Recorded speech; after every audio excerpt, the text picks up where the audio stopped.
जब आप किसी ब्लाइंड इंसान का कैरेक्टर निभा रहे हो एज एन एक्टर, क्या आप खुद भी सीन के दौरान ब्लाइंड हो जाते हो? राइट, होना ही पड़ता है।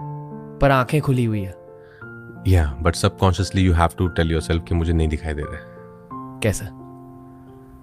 वो पता नहीं कैसे होता है, वो तो नहीं पता ऑनेस्टली, पर हाँ वो करना ही होता है। लाइक इस फिल्म में वही प्रोसेस था मेरा। मैंने डिसाइड किया था कि जिस दिन जब मैं सेट पे पहुंचूंगा और कपड़े पहन लूंगा श्रीकांत के, तो मुझे दिखना बंद हो जाएगा टिल दे से पैक अप।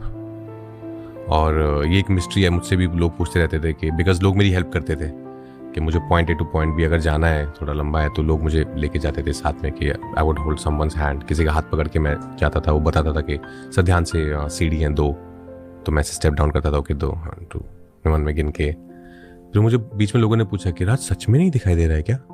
मैं सर मैं आपको नहीं बता सकता, अभी मैं फिल्म के बाद बताऊंगा। क्योंकि आप ज़ोन में थे। हाँ, मुझे रहना ही पड़ेगा, अदरवाइज वो वैसे ये किरदार वैसे होता नहीं कि मैं सिर्फ एक्शन कट के बीच में अगर ऐसे एक्टिंग करूं।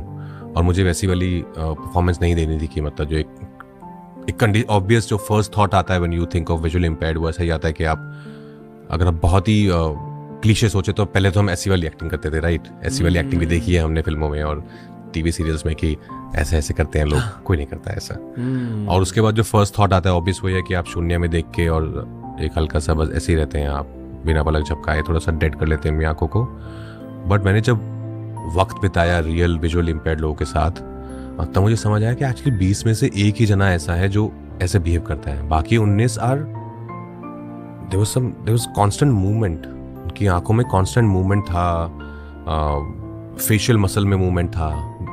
दिन में डॉक्टर से मिला, मैंने बोला ऐसा क्यों होता है? तो उन्होंने कहा बिकॉज वो अपने आप को देख नहीं पाते हैं, this is how they feel their face.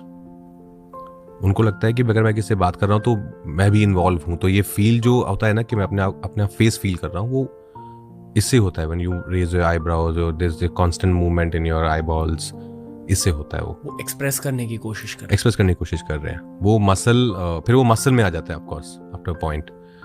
तो मुझे वो बहुत एक्साइटिंग लगा। Then I of course met Srikanth, उसके साथ बहुत टाइम बिताया। बहुत कमाल का लड़का है, बहुत विटी है, बहुत कॉन्फिडेंट है, हमसे ज़्यादा नॉर्मल है, स्टिक यूज़ नहीं करता है बहुत सालों से। देन ऑफ कोर्स उससे बहुत मिला, तो आई थॉट कि ये मुझे कुछ नया मिला है। आई थिंक इस तरह का विजुअली इम्पेयर्ड अभी तक मुझे मेरे जहन में नहीं है कि मैंने देखा है, तो ये करने में बहुत मज़ा आएगा। टफ था ऑफ कोर्स, बहुत चैलेंजिंग था, but that's my that process कि अगर मैं इसको ऐसे नहीं करूँगा, if it won't be a part of my personality in life, तो बहुत फेक लगेगा। अगर मैं सिर्फ एक्शन कट के बीच में सडनली एक्टिंग करूँगा और फिर नॉर्मल हो जाऊँगा तो अजीब हो जाएगा। और घर जाने के बाद, शूट के बाद ऑफ कोर्स आई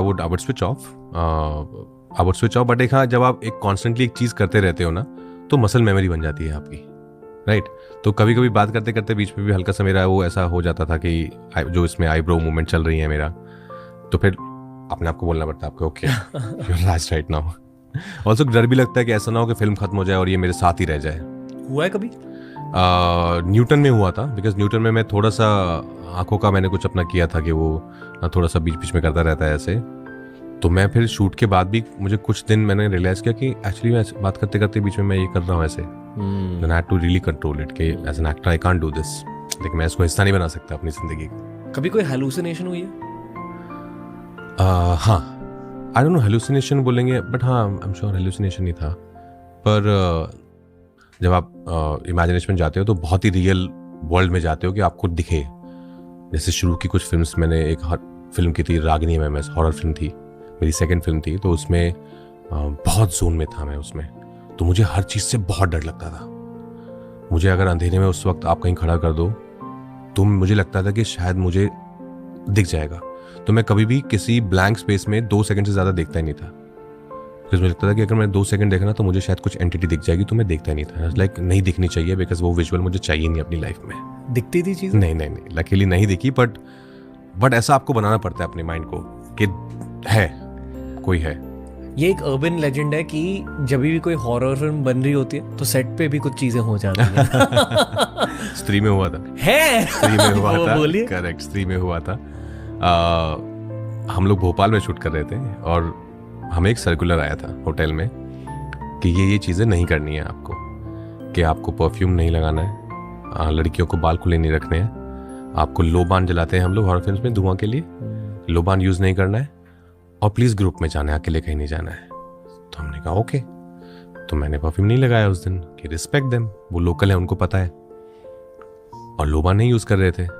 तो अराउंड 2:30 बजे के आसपास नाइट शूट था, तो 2:30 बजे के आसपास हमारे डीओपी को लगा होगा कि यार ये ना मजा आ नहीं रहा यार, लोबान तो चाहिए। तो उन्होंने लोबान चलवा दिया। और आई स्टिल रिमेंबर एक हमारा लाइट मैन जो है वो कुछ ऐसा 15 फीट की एक वॉल थी, फोर्ट था पुराना कोई, उस पर बैठा था ऊपर अकेला। होता ना एक लाइट लगी हुई, आप उसके साथ बैठे हो, रात के 2:30 बज गए, आपको नींद में भी हो, आप थोड़े वो बैठा है और सीन चल रहा है, और धम करके वो गिरा नीचे। और first thing he started screaming जैसे वो गिरा हुआ कि मुझे किसने धक्का दिया है, मुझे किसने धक्का दिया पीछे से। ऑफ कोर्स सब थोड़ा सहम गए थे। फिर सबसे पहली चीज हुई कि लोबान बंद करो भाई, लोबान नहीं चलाना है। फिर सबने ऐसे प्रे किया कि अगर we are sorry we have disturb someone, हमारी ऐसी मंशा नहीं थी।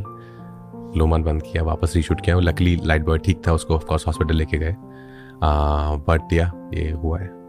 जो हॉरर मूवीज जंप स्केयर्स के बिना बनाई जाती है और भी ज्यादा स्केरी।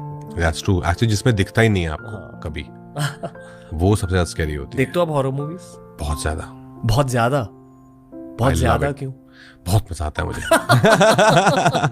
जब भी कोई नई अच्छी हॉरर फिल्म आती है, लगता है कि उसकी बात होती है कि ये अच्छी है देखो, वो मैं देखता हूँ। मैं और पत्रा दोनों देखते हैं। फटती नहीं? अब नहीं पड़ती, अब नहीं। मैं नहीं देख पाता। अब नहीं पड़ती, मतलब अपनी पड़ती, ऐसा चैलेंज भी नहीं करता मैं कि अरे घुस जाऊंगा मैं तो एक किसी भी फोर्ट में अकेले, कुछ नहीं होता ये सब, ऐसा भी नहीं है। पर हाँ, ऐसा नहीं है कि अभी मैं रात को कहीं जाना है अकेले तो मुझे लगे कि नहीं सुनो ना, चलो ना। बचपन में तो ये होता था। बचपन में तो मैं हमारा जो गुड़गांव में पुराना घर था, जब पुराना गुड़गांव भी था, तो आंगन था बहुत बड़ा, बीच में जॉइंट फैमिली थी हमारे, ताऊ जी, चाचा जी, मैं, दादा दादी, और टॉयलेट एकदम कॉर्नर पे था दूर कहीं। और एक टॉयलेट था, हम 16 लोग रहते थे उस घर में।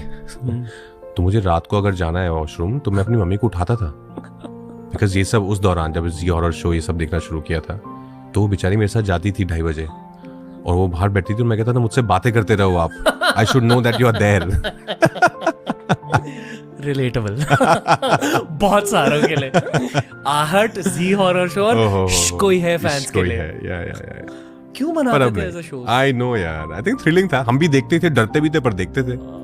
वैसे वाले देखते थे कि जैसी रात हुई मतलब भूत आएगा तो क्विल्ट के अंदर, फिर कमेंट्री सुनते सब, क्या हो रहा है, अभी वो भूत उसको देख रहा है, फिर अभी उसका उठा लिया, अभी दिन हो गया, दिन हो गया।